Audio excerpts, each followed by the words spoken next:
Boa noite aos irmãos que estão nas suas casas, esperando a exposição do texto de hoje. Estamos nesse novo normal, mais uma vez, expondo via internet as pregações para aqueles irmãos que não podem estar junto com a congregação. Infelizmente, nosso desejo era estar todos reunidos, porém isso não é possível ainda. E nós agradecemos a Deus pelos tantos recursos que nós temos, pela possibilidade de nós termos 2 ou mais cultos presenciais, sendo necessário.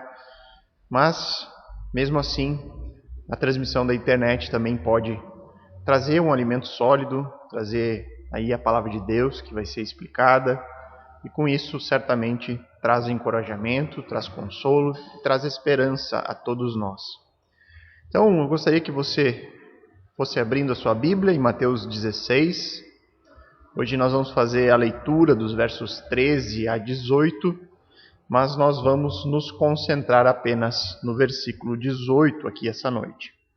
Então, se você já tem a sua Bíblia aberta, acompanhe comigo a leitura de Mateus 16, versos 13 a 18. O texto da palavra de Deus diz assim: Indo Jesus para a região de Cesareia de Filipe, perguntou a seus discípulos: Quem os outros dizem que é o Filho do Homem? E eles responderam: Uns dizem que é João Batista, outros dizem que é Elias, e outros dizem que é Jeremias ou um dos profetas. Ao que Jesus perguntou: E vocês, quem dizem que eu sou? Respondendo Simão Pedro, disse: O Senhor é o Cristo, o Filho do Deus vivo. Então Jesus lhe afirmou: Bem-aventurado é você, Simão Bar-Jonas, porque não foi carne e sangue que revelaram isso a você, mas meu Pai que está nos céus. Também eu lhe digo que você é Pedro, e sob esta pedra edificarei a minha igreja, e as portas do inferno não prevalecerão contra ela. Vamos orar antes de continuarmos. Amado Deus, soberano Pai, nós te agradecemos, te bendizemos, queremos glorificar o teu santo nome, Senhor, por meio das nossas orações, por meio da exposição desse texto, por meio da atenção que cada um pode dedicar aqui a aprender da palavra de Deus, que possamos realmente nos alimentar da santa palavra, de um texto tão cheio de significados como esse. Há aqui nesse versículo apenas que nós vamos ver essa noite tantas informações profundas, mas que dizem respeito diretamente a nós como parte da igreja, como cada um daqueles que confessam que Cristo é o seu Senhor e Salvador. Há aqui uma promessa maravilhosa, Senhor, sobre a vitória da igreja, sobre o mal, sobre o inferno, sobre a morte, e que a gente possa usar aqui desse texto para, em primeiro lugar, aprender mais sobre Ti, aprender mais sobre o plano da redenção, e que também a gente possa nos encher de esperanças por meio desta promessa maravilhosa que o próprio Senhor Jesus entregou a nós. Nos ajude nesse tempo tão difícil, Deus, a nos mantermos perseverantes, a vencermos um dia de cada vez, nos dá da Tua misericórdia para isso. E, Senhor, que o Senhor possa providenciar a nós, o quanto antes, estarmos todos juntos, reunidos como igreja, cantando com uma única voz, celebrando em um mesmo Espírito que Jesus Cristo é nosso Senhor. Nós oramos e agradecemos em nome de Cristo. Amém. Irmãos, vamos só recordar brevemente o que está acontecendo neste momento antes de nós iniciarmos a análise do versículo 18, o versículo que será o alvo da exposição desta noite. Jesus ele está neste momento na região da Cesareia de Filipe, ao norte das margens do Mar da Galileia. Ele está ali ensinando de maneira particular o grupo mais íntimo dos seus discípulos, o grupo dos 12. O ensino de Jesus neste momento é para que os seus discípulos se afastem do fermento de fariseus e saduceus, que eles se afastem do pensamento deles, dos seus ensinos, da sua postura de oposição e de dúvida em relação a Jesus Cristo como sendo o Messias que desceu do céu. Nesta parte, no texto que nós lemos, Jesus está ensinando por meio de um questionamento sobre quem os outros dizem que ele é. Os discípulos, eles respondem a essa pergunta informando uma pluralidade de opiniões que existia entre a multidão. onde nenhuma dessas respostas atinge o alvo. Nenhuma das respostas conclui que Jesus é de fato o próprio Messias. Já quando Jesus pergunta a opinião deles, dos seus próprios alunos, nós vemos Pedro tomando a dianteira, como líder, como uma espécie de porta-voz dos discípulos. E essa é uma informação importante para o versículo que nós veremos logo mais. É ele quem aparece dizendo que Jesus, para aquele grupo de discípulos, é o Cristo, o Filho do Deus vivo. E esta afirmação, essa declaração aqui de fé de Pedro, demonstra um claro amadurecimento e o afastamento dos discípulos para os religiosos, que naquele momento se colocavam em oposição direta a Jesus. Os afasta da má compreensão daquela multidão confusa, cheia de dúvidas, e que, assim como fariseus e saduceus, não conseguiam ver Jesus como o Salvador dos homens, o Messias prometido. E depois de Pedro ter afirmado que para eles Jesus é o Cristo, Filho de Deus, Jesus diz que esta afirmação, diferente das demais, não é fruto de méritos pessoais. Os discípulos não eram simplesmente pessoas mais inteligentes ou mais capazes do que o restante do povo. Aquela era uma afirmação que não tinha origem na natureza humana deles. Não vinha de carne ou sangue, mas era uma afirmação fruto de revelação divina. Deus havia soberanamente e graciosamente revelado o seu Filho a eles. Deus havia retirado a cegueira espiritual deles, uma cegueira que permanece entre o povo. Era isso, e somente isso, que os capacitava a fazer tal afirmação. E aí então Jesus se dirige de maneira mais particular agora ao apóstolo Pedro, aquele que tomou a frente dos 12, dizendo ali no verso 18: também eu lhe digo que você é Pedro, e sobre esta pedra edificarei a minha igreja, e as portas do inferno não prevalecerão contra ela. Nós vamos gastar aqui uma pregação inteira apenas neste versículo, devido à sua importância e devido à quantidade de informações que existem apenas aqui no verso 18. Além de que esse é um texto bastante conhecido, bastante controverso e por isso muito debatido. Existem ao menos 13 informações importantes de serem pontuadas com base no versículo 18. A primeira delas é identificarmos o significado de pedra. Quem é essa pedra na qual Jesus edificaria a sua igreja? Segundo, qual o significado de igreja aqui neste momento? O que Jesus quer dizer com isso? Tendo em vista que neste momento da história, Jesus e os seus discípulos, eles vivem no contexto da dispensação mosaica. Eles estão debaixo da lei do Antigo Testamento.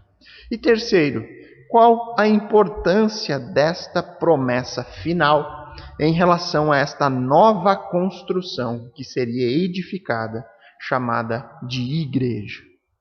Então vamos ver a primeira informação aqui, que é sobre a pedra. De novo, verso 18. Também eu lhe digo que você é Pedro, e sobre esta pedra edificarei a minha igreja. Este é um texto muito debatido ao longo da história. Existem muitas posições e interpretações sobre quem é a pedra sobre a qual Cristo edificaria a sua igreja. E eu vou apresentar aqui as 3 possibilidades mais fortes de interpretação. São as mais comuns, as mais conhecidas, as mais defendidas. E depois de apresentar estas possibilidades, eu farei então a defesa daquela que eu considero ser a interpretação correta. A primeira possibilidade sobre o significado desta pedra é que ela seria Jesus Cristo. Jesus teria feito, nos versos anteriores, a distinção entre as naturezas dele mesmo e de Pedro, como nós vimos bem na semana passada. Eu sou filho de Deus, tu és filho de Jonas, você é Pedro, e sobre mim, sobre esta pedra que está falando com você, eu edificarei a minha igreja. Esta interpretação, irmãos, ela leva em consideração alguns outros textos das Escrituras, como o próprio discurso de Pedro diante do Sinédrio, lá em Atos 11, onde ele diz: este Jesus é a pedra que vocês, os construtores, rejeitaram, mas ele veio a ser a pedra angular. A segunda interpretação possível é que essa pedra sobre a qual Cristo edificaria a sua igreja é a própria declaração de Pedro no versículo 16. O Senhor é o Cristo, o Filho do Deus vivo. Depois da afirmação de Pedro, Jesus afirma que aquela declaração não vinha da própria natureza do apóstolo, mas vinha do Pai Celestial. E que sobre aquela declaração a igreja cristã seria edificada, construída. E esta interpretação, irmãos, ela foi amplamente defendida e divulgada no período da Reforma Protestante. Muitos dos reformadores defendiam essa ideia. Essa interpretação ela foi muito usada para bater de frente contra o catolicismo romano no quesito da autoridade papal, que era uma doutrina formada exatamente em cima deste texto que nós estamos analisando. E esta continua sendo uma posição muito defendida até os nossos dias por várias igrejas evangélicas. A terceira e última interpretação possível é que a pedra seja realmente Pedro, e que sobre a pessoa de Pedro a igreja seria edificada. E esta é a posição oficial do catolicismo romano, que vai além disso, ele expande essa interpretação para a doutrina da sucessão apostólica, essa doutrina que confere poderes ao Papa como uma autoridade máxima, como um porta-voz autorizado de Deus no mundo. O que o Papa liga na terra é ligado no céu, o que ele desliga na terra é desligado no céu, aqui já utilizando o versículo 19, que nós só vamos ver na próxima semana. Então são essas as três principais posições sobre quem é a pedra sobre a qual Jesus edificaria a sua igreja. A primeira posição é sobre Jesus mesmo. Jesus é a pedra.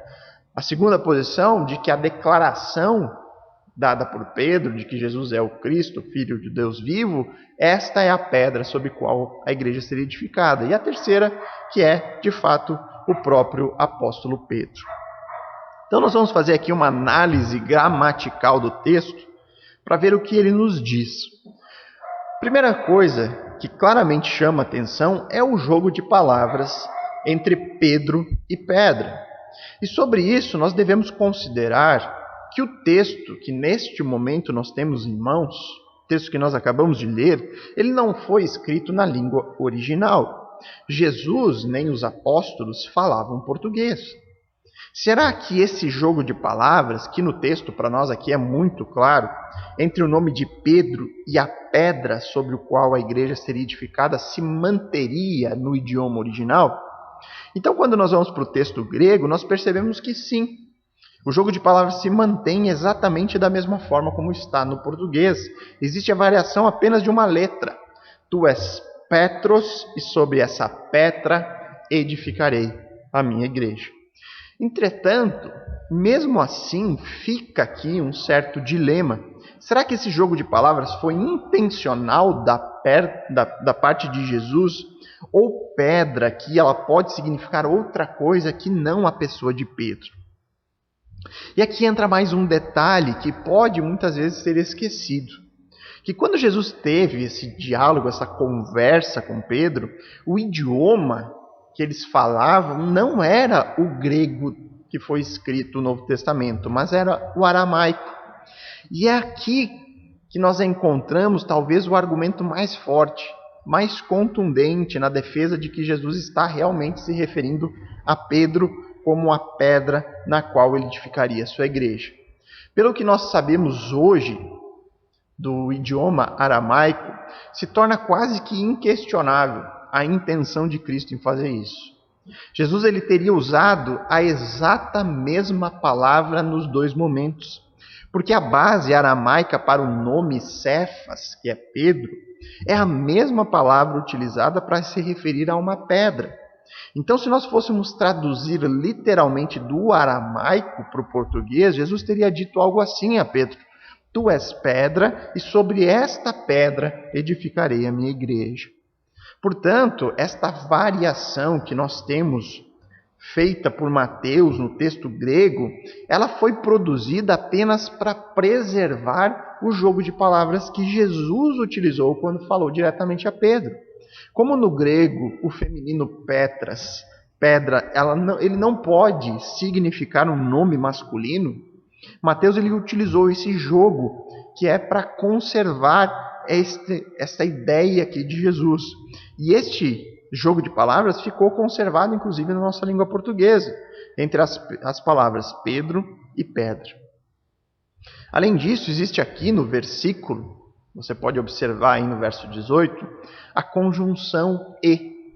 Você é Pedro e sobre esta pedra.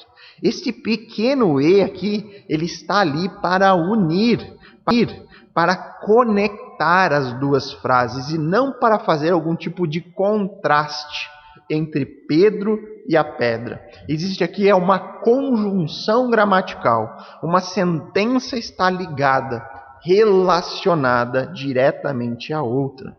E é por conta de tudo isso que o próprio texto afirma na sua análise gramatical que nós não temos como fugir da interpretação mais clara, a interpretação mais óbvia. A pedra é realmente a pessoa do apóstolo Pedro. Sobre ele, a igreja cristã seria edificada. É muito difícil de defender as outras posições com base na análise gramatical desse texto. Se Jesus ele estivesse se referindo a ele mesmo aqui como pedra, existiriam inúmeras outras maneiras de ele falar isso. Não faria nenhum sentido estar presente este jogo de palavras aqui no texto. Da mesma forma que se a intenção dele fosse na declaração de Pedro e não na sua pessoa, não teríamos motivo aqui para encontrar essa relação, esse jogo aqui entre Pedro e a pedra. Significa então, irmãos, que os católicos estão certos na sua interpretação? Eu diria que em relação à pedra ser Pedro, sim. Porém, irmãos, a extensão disso para uma sucessão apostólica, para a defesa da figura do Papa e da sua autoridade, aí já é uma história bem mais complicada. Daqui a pouco nós vamos ver mais de perto aqui sobre a igreja e a sua edificação, o que isso significa. E aí vai ficar mais fácil de compreender qual é o sentido de Pedro ser a pedra. Mas antes disso, é fundamental nós extrairmos uma lição importante aqui. Por mais complicado, irmãos, que seja para nós lidarmos com alguns textos, especialmente versículos onde outras religiões se apropriam deles e criam algumas doutrinas que são estranhas à luz do restante das Escrituras, nós não devemos, por conta disso, tentar facilitar as coisas para nós, fugindo do texto ou impondo as nossas próprias preferências a ele. Seria muito mais fácil, realmente, chegar à conclusão de que pedra no texto é o próprio Jesus, ou pedra no texto é a declaração do apóstolo. Seria muito mais fácil nós pegarmos essas posições para combater a interpretação católica romana sobre o papado. Mas fazer isso, irmãos, é justamente impor as nossas preferências para lidar com um problema de uma maneira mais simples. Se o texto afirma claramente algo, e essa conclusão nos apresenta desafios, é muito melhor nós lidarmos, encararmos o desafio, se necessário inclusive dizendo que nós não temos a resposta para dar, do que nós torcermos o texto para que ele fale aquilo que nós gostaríamos que ele falasse.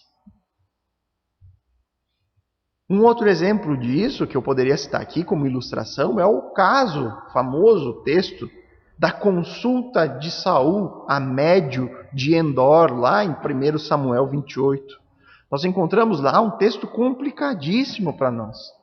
que relata lá o rei Saul indo até uma médium para consultar o profeta Samuel, que já havia falecido. E aí, para o nosso desespero, ele consegue falar com o profeta de acordo com o relato do texto. Nós sabemos que essa é uma passagem, 1 Samuel 28, é muito usado para a defesa do espiritismo. Mas diante disso, o que a gente observa então? O que eu observo é um monte de teólogos, de pregadores, abrindo mão da inerrância, abrindo mão da inspiração do texto bíblico, simplesmente para poder afirmar que ali não era Samuel, que ali era um demônio ou qualquer outra coisa do tipo. E fazer isso é extremamente perigoso, porque se a Bíblia, se o texto que nós temos aqui em mãos, ele está afirmando diretamente, objetivamente, que ali era Samuel falando, mas na verdade não era, o autor, o escritor ali errou ao afirmar isso, então nós estamos afirmando que existem diversos erros no texto bíblico e que a inspiração não é infalível, há falhas nela. Então a lição que nós temos aqui a aprender é que nós jamais podemos abrir mão de uma interpretação saudável, histórico-gramatical, quando possível literal. Nós não podemos abrir mão disso para benefício próprio, para tornar a nossa vida mais simples, para nos fazer ganhar algum tipo de debate. Há momentos onde é melhor, é mais saudável, é até necessário nós admitirmos que nós não temos todas as respostas. Admitir que existem textos realmente difíceis de lidar. Mas jamais, irmãos, forçar a Bíblia a dizer aquilo que nós queremos ouvir. E tendo dito isso, para concluir esse primeiro ponto, nós devemos ficar com a opção que o texto está claramente afirmando. A pedra sobre a qual a igreja cristã seria edificada é o próprio apóstolo Pedro. Agora vamos entender melhor o que isso significa. Vamos aprender um pouco mais a respeito da igreja e da sua edificação. No verso 18 diz, também eu lhe digo que você é Pedro, e sob essa pedra edificarei a minha igreja. Então, além da referência de Pedro, da posição que ele ocupa como líder, existe nesse versículo uma importância especial dentro do Novo Testamento. Qual é a importância aqui? Por ser a primeira vez que a palavra igreja aparece nos relatos do Evangelho. Nós, irmãos, que estamos completamente habituados, familiarizados com a igreja, nós podemos ler esse texto sem as devidas considerações, ou sem dar a devida importância necessária para o que está sendo dito aqui neste momento. É necessário nós lembrarmos que não existe nenhuma referência profética, nenhum texto no Antigo Testamento que apontava para este novo organismo que iria surgir por meio de Cristo primordialmente. A igreja, como nós vimos no versículo, ela é de Cristo, o verso 18 afirma, e que seria construída, edificada por meio da pedra que é Pedro. Então, em primeiro lugar, se faz necessário nós entendermos o que a palavra igreja significa biblicamente. E antes de tratar com o significado bíblico, eu só preciso descartar algumas visões típicas dos nossos dias sobre o que não é igreja. Então, em primeiro lugar, igreja não é um prédio, um templo ou qualquer tipo de construção física. Igreja não é um local, como muitos pensam, onde as pessoas se deslocam semanalmente para irem até o encontro na igreja. Outro conceito errado sobre igreja que nós devemos descartar, um conceito que é bem atual, é de que eu sou a igreja. Muitas pessoas que fazem parte de um famoso grupo hoje em dia chamado de desigrejados, eles costumam usar esse conceito como se fosse bíblico, como se fosse a última e nova revelação para o homem. Não. Eu não sou a igreja. E você sozinho também não é a igreja. Então, qual o conceito correto de igreja? Qual o conceito bíblico? A palavra igreja, presente no texto que nós estamos analisando aqui, é a tradução da palavra grega eclésia, que literalmente significa uma assembleia, um agrupamento, um ajuntamento, uma congregação de pessoas. Será que Jesus e os 12 apóstolos, neste momento da história, formam então uma igreja, uma assembleia cristã? Não. Reparem que Jesus diz a Pedro que a igreja seria edificada no futuro. Também eu lhe digo que você é Pedro, e sobre esta pedra edificarei a minha igreja. Esta assembleia, este agrupamento de pessoas, essa congregação passaria a existir no futuro, segundo Jesus. E é importante sabermos disso para que a gente não faça confusão com a nação eleita por Deus no Antigo Testamento e acharmos que existe aqui uma continuidade entre uma coisa e outra. O que existe é uma clara distinção entre a nação de Israel e a igreja do Novo Testamento. São coisas diferentes, distintas dentro do plano eterno de Deus para a nossa redenção. Existe distinção. Agora, essa distinção significa que os judeus, eles não têm lugar na igreja que Cristo edificaria? Não, pelo contrário. Esta assembleia aqui que Jesus se refere, esta congregação, que nós chamamos hoje apenas de igreja, ela trata justamente da união de pessoas distintas em um mesmo corpo. Pessoas distintas reunidas juntas. Esta igreja, esta assembleia que Cristo edificaria no futuro, ela nada mais é do que a união entre judeus e gentios em um mesmo corpo espiritual, no qual o cabeça deste corpo é o Messias, Jesus Cristo de Nazaré. Eu queria que vocês abrissem as suas Bíblias em Efésios capítulo 2, versos 11 a 22, um texto onde Paulo trabalha exatamente esse conceito, esse corpo junto, essa união, essa congregação de judeus e gentios. Então abra sua Bíblia em Efésios capítulo 2, versos 11 a 22. Reparem comigo o que diz o texto. Portanto, lembrem-se de que no passado vocês eram gentios na carne, chamados incircuncisão por aqueles que se intitulam circuncisão, que é feita na carne por mãos humanas. Naquele tempo vocês estavam sem Cristo, separados da comunidade de Israel e estranhos às alianças da promessa, não tendo esperança e sem Deus no mundo. Paulo está se direcionando aos gentios que agora fazem parte da igreja. Antes, eles não eram de Israel, não faziam parte do povo da promessa. Não havia nenhuma esperança para eles. Mas agora em Cristo há. Mas agora em Cristo Jesus, seguindo o texto, vocês que antes estavam longe foram aproximados pelo sangue de Cristo, porque Ele é a nossa paz. De dois povos, Ele fez um só, e na sua carne derrubou a parede de separação que estava no meio, a inimizade.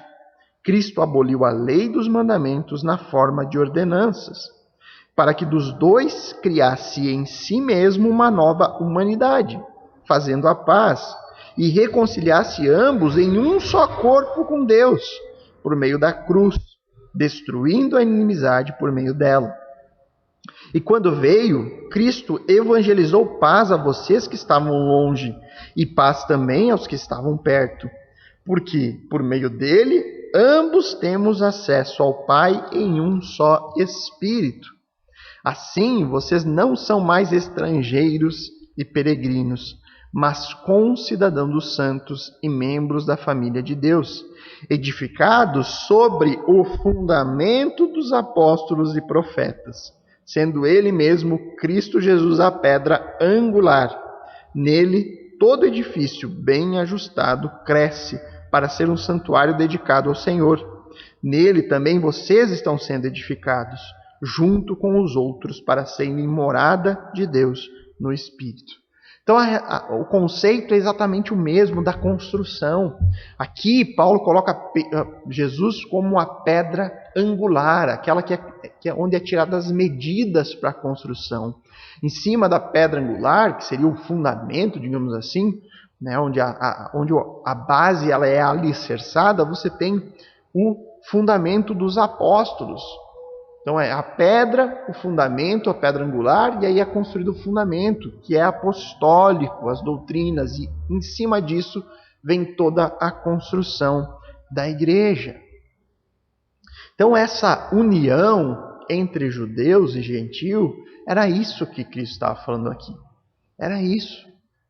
Era esse novo tempo onde os gentios seriam incluídos, né, neste corpo espiritual unidos por meio de Cristo.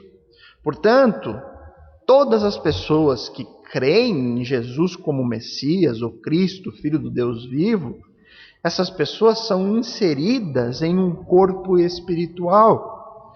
O que nós chamamos na teologia de igreja universal, a união de todos os crentes em um único organismo espiritual que pertence a Cristo.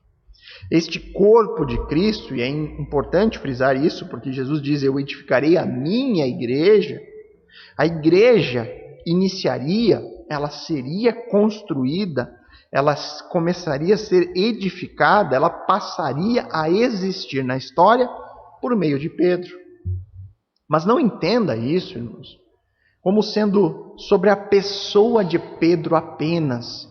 E aí nós estaríamos tratando de Pedro como uma espécie de santo, bem de acordo com a mentalidade católica, uma pessoa quase que perfeita, quase como uma espécie de um semideus.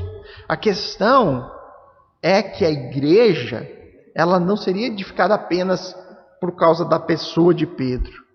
Até porque nós devemos pensar, será que se Pedro ele não tivesse se arrependido quando negou Jesus durante a sua prisão, será que mesmo assim a igreja seria edificada por meio dele? Mesmo se ele não houvesse se arrependido daquele pecado? É claro, irmãos, que nós devemos lembrar da soberania de Deus e que Deus tinha os seus planos eternos e soberanos para Pedro, e era isso que possibilitava Jesus de dizer, sobre você eu vou edificar a minha igreja. Mas a questão é que a igreja ela seria edificada por meio deste homem, desde que ele mantivesse a sua declaração do verso 16. O Senhor é o Cristo, Filho do Deus vivo. Fora dessa declaração não existe edificação da igreja. Não existe muito menos a igreja. Então aqui nós podemos dizer que a edificação ocorreria na pessoa de Pedro com base na sua confissão de fé. Fazendo uma referência aqui à igreja local, irmãos, nós falamos um pouquinho da igreja universal. A igreja local, a igreja como nós aqui frequentamos, ela nada mais é do que uma expressão visível, organizada, desta outra igreja universal que nós não enxergamos. Na assembleia local, nós temos uma amostra desta união de pessoas de todos os tipos, de todas as idades, pessoas diferentes, com histórias de vida diferentes, com realidades sociais diferentes, porém unidas em um mesmo espírito, em um mesmo propósito, em uma mesma declaração. Junto, nós aqui declaramos a nossa confiança em Jesus, o Cristo, o Filho do Deus vivo. Saber, irmãos, de tudo isso evita que a gente cometa alguns erros, como achar que para você ser salvo, você precisa estar nessa ou naquela igreja exclusivamente. Você pensar, só existe salvação aqui nessa igreja, só existe salvação naquela igreja lá. Não é a igreja que salva, mas o Messias Jesus Cristo.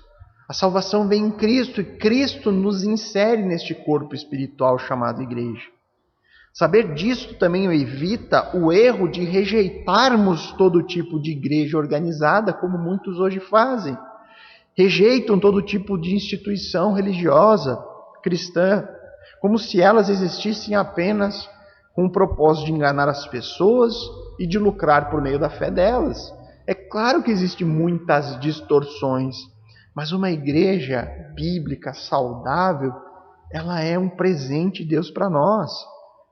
Saber disso nos ajuda a valorizar a igreja local. Esta expressão maravilhosa desta igreja que nós não enxergamos. Valorizar essa diversidade. Pessoas diferentes, com dons diferentes, e que trabalham em funções diferentes, mas juntos na edificação um dos outros, servindo uns aos outros, orando uns pelos outros. A igreja planejada e executada pelo Senhor, ela é uma bênção maravilhosa de Deus para nós. Receber o Espírito Santo na conversão nos inclui nessa igreja universal, mas fazer parte da expressão local é uma maravilha, é um privilégio para os crentes do Novo Testamento. Então, tendo explicado mais este ponto aqui importante, vamos para a parte final deste versículo que traz aqui uma informação importante sobre o futuro da igreja. Ainda no verso 18, também eu lhe digo que você é Pedro, e sobre essa pedra edificarei a minha igreja, e as portas do inferno não prevalecerão contra ela. Jesus disse: eu edificarei a minha igreja. Esta construção que é realizada pelo Senhor, que é a obra dele, que se daria, que iniciaria, que viria a história por meio de Pedro, o que nós vamos observar por meio da própria história da igreja é que de fato isso aconteceu, exatamente conforme Cristo havia afirmado sobre a pessoa de Pedro trazer esta construção na história. Basta nós pegarmos o livro de Atos. Quem iniciou a pregação do Evangelho, a salvação em Cristo, ao povo judeu, onde nós vemos 3.000 pessoas sendo acrescentadas à igreja em Atos 2. Pedro. Depois, em Atos 8, nós temos um texto que diz que Filipe estava anunciando o evangelho aos samaritanos. O texto lá diz que as multidões, os samaritanos, várias pessoas, davam ouvidos a Filipe. Só que o verso 16 do capítulo 8 diz que o Espírito Santo ainda não havia descido sobre nenhum deles, até que Pedro aparece na história juntamente com o apóstolo João. Pedro chega a Samaria e aí então as pessoas que haviam ouvido o evangelho de Filipe recebem o Espírito Santo. O fato do samaritano receber o Espírito Santo confirma que a salvação em Cristo incluiu aquele povo, que nós devemos lembrar de um povo odiado pelos judeus. Aí depois, no capítulo 10, o que nós encontramos? O Espírito Santo descendo sobre o povo gentil. Quem estava lá neste momento? Na casa de Cornélio, onde Deus confirma a salvação dos gentios em Cristo, onde nós vemos lá o Espírito Santo descendo sobre os gentios. Quem estava lá? Pedro. Através da pessoa de Pedro, juntamente com a sua declaração, com a sua confissão de fé, Cristo começou a construção da sua igreja. A união de judeus, de samaritanos, de gentios, em um mesmo corpo espiritual, do qual o Filho de Deus é o cabeça. E é então, sendo a igreja uma construção realizada e de propriedade do Filho de Deus, do Deus homem, do Jesus Cristo, Messias prometido, qual a consequência disso? O texto diz: as portas do inferno não prevalecerão contra ela. Ou como em outras traduções, as portas do Hades não prevalecerão contra ela. Portas aqui tem o sentido de fortificação. É como uma barreira que é colocada num determinado lugar para impedir o acesso. Essa frase final do verso 18 fala das forças do inferno, as forças de Satanás, as forças daquele espírito de inimizade e oposição ao Messias. Se a igreja é propriedade de Jesus, do Deus encarnado, do Todo-Poderoso, do Criador, do Soberano Senhor, então é claro que nada, nem mesmo forças espirituais demoníacos, nem mesmo Satanás, nem mesmo perseguição, nem absolutamente nada pode derrotar esta igreja que seria construída. Essa tradução, a tradução do verso 18, na nova tradução da linguagem de hoje, a NTLH, ela traz uma visão diferente dessa parte final. É dito lá que, portanto, eu lhe digo, você é Pedro, e sobre essa pedra construirei a minha igreja, e nem a morte poderá vencê-la. Essa tradução a coloca aqui, em vez de portas do inferno, como simplesmente morte. É uma tradução discutível, obviamente, mas é certamente uma aplicação válida e importante.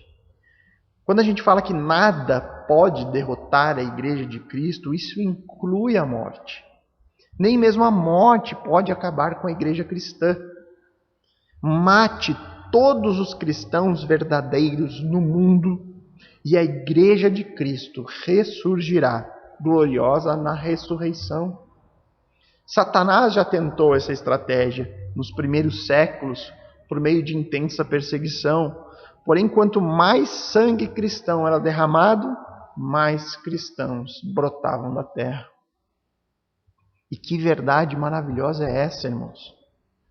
Este é mais um daqueles textos que nós deveríamos guardar no nosso coração, memorizá-lo e nunca mais esquecê-lo. Esse é mais um texto que nos traz segurança e esperança no futuro que guarda este povo reunido por Cristo em um mesmo corpo, em um mesmo espírito. Nenhuma única pessoa que recebeu o Senhor, que confessou como Pedro que Jesus é o Cristo, Filho do Deus vivo, se perderá no processo. Jesus prometeu que sempre levaria os seus filhos ao triunfo sobre Satanás, sobre o pecado, sobre o inferno e sobre a morte. Como escreveu um pastor e escritor britânico no século XIX, ele diz assim: coroas e tronos podem perecer, reinos surgem e desaparecem, mas a igreja de Jesus inabalável permanecerá. As portas do inferno jamais poderão contra esta igreja prevalecer. Temos a promessa do próprio Cristo, e ela jamais deixará de se cumprir.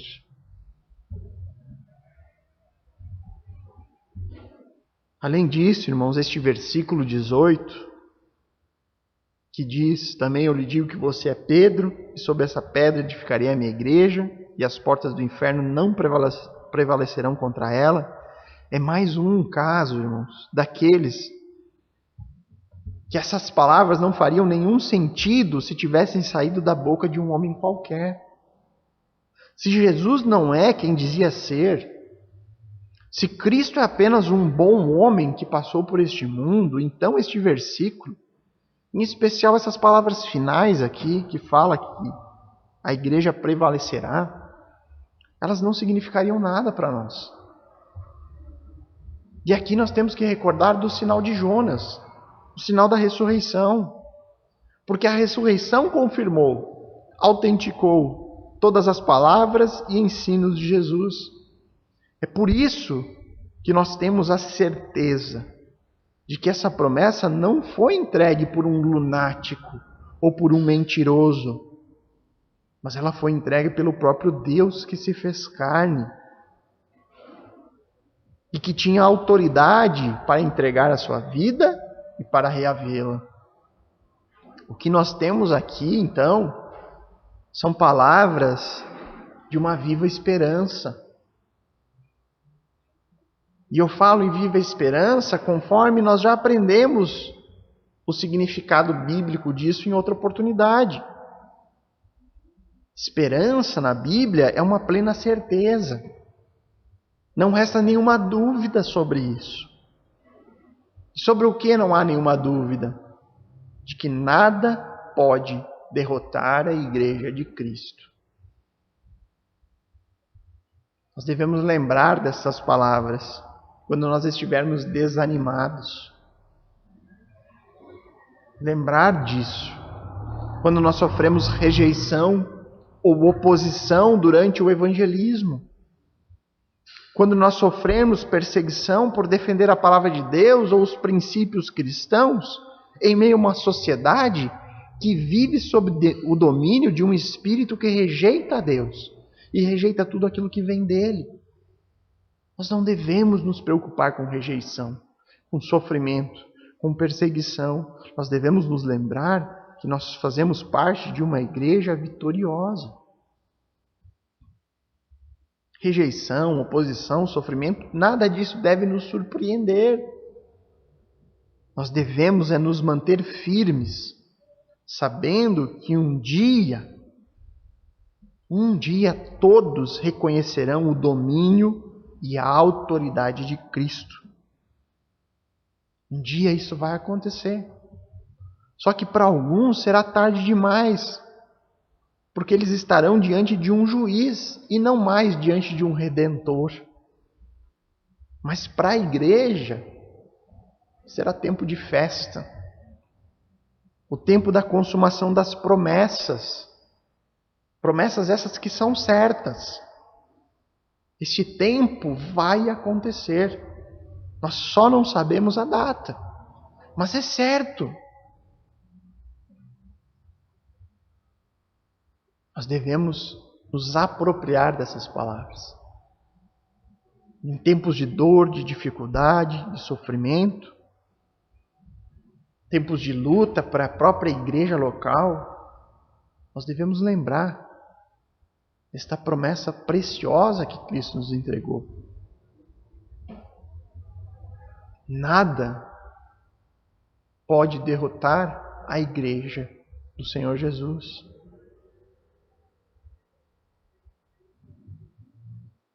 Relendo mais uma vez o verso 18. Também eu lhe digo que você é Pedro, e sob essa pedra edificarei a minha igreja, e as portas do inferno não prevalecerão contra ela. Então, recapitulando aqui para finalizar brevemente o que nós aprendemos com este versículo. Nós temos uma promessa da parte de Jesus, onde ele afirma que edificaria, por meio de Pedro, a sua própria igreja.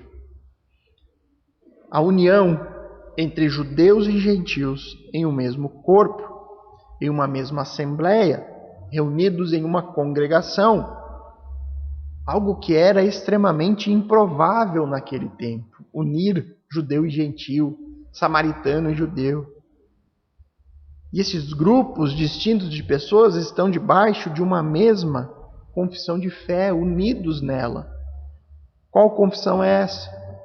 Jesus, tu és o Cristo, o Filho do Deus vivo.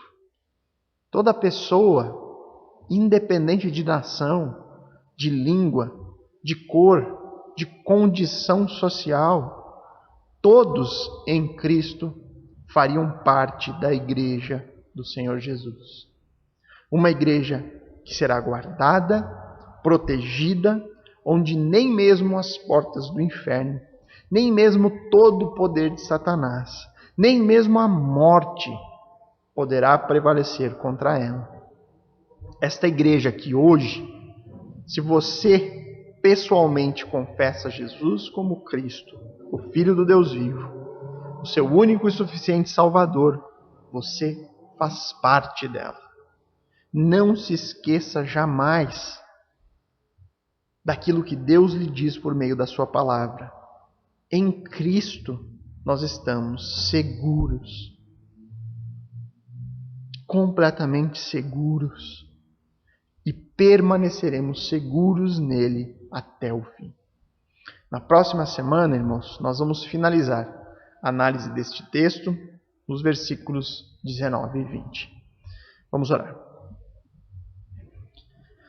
Amado Pai, bondoso Deus, como é bom saber, Deus, das Tuas promessas, como é bom aprender da Tua palavra, especialmente textos que falam tão diretamente a nós, como igreja, que nos mostram, Senhor, que se estamos firmados na declaração de que Jesus é o Cristo, Filho de Deus, aquele que nos salvou, aquele que veio a este mundo nos redimir do nosso pecado, se nós cremos nisso, nós somos inseridos por meio do Teu Santo Espírito a um corpo espiritual, a união de todos aqueles que confessam essa mesma verdade. Como é bom saber que nós não estamos, a partir disso, entregues a este mundo mau, mas o Senhor nos guarda e nos promete que nada poderá prevalecer sobre nós, sobre a igreja, sobre esta união espiritual. E que um dia, Senhor, Tu voltará com toda a Tua igreja a este mundo, todos os crentes serão ressuscitados, e o Senhor reinará com a Tua igreja triunfante. Como é bom, Senhor, saber dessas Tuas promessas, como é confortante, principalmente para dias tão difíceis como nós temos vivido. Nos ajuda e nos mantém firmes nessa declaração. Nos conserva, Senhor, em segurança até o fim. Que a gente possa nos agarrar nessas promessas. Que a gente possa guardar no coração todas essas palavras. E que ela venha nos sustentar todos os dias. Nos guarda, Senhor, nesses dias tão difíceis. Que a gente possa, o quanto antes, estar juntos novamente com toda a congregação. Cultuando a juntos aqui o Senhor. Esse é o nosso desejo, nossa oração, em nome de Jesus. Amém. Uma boa semana a todos, irmãos. Deus os abençoe.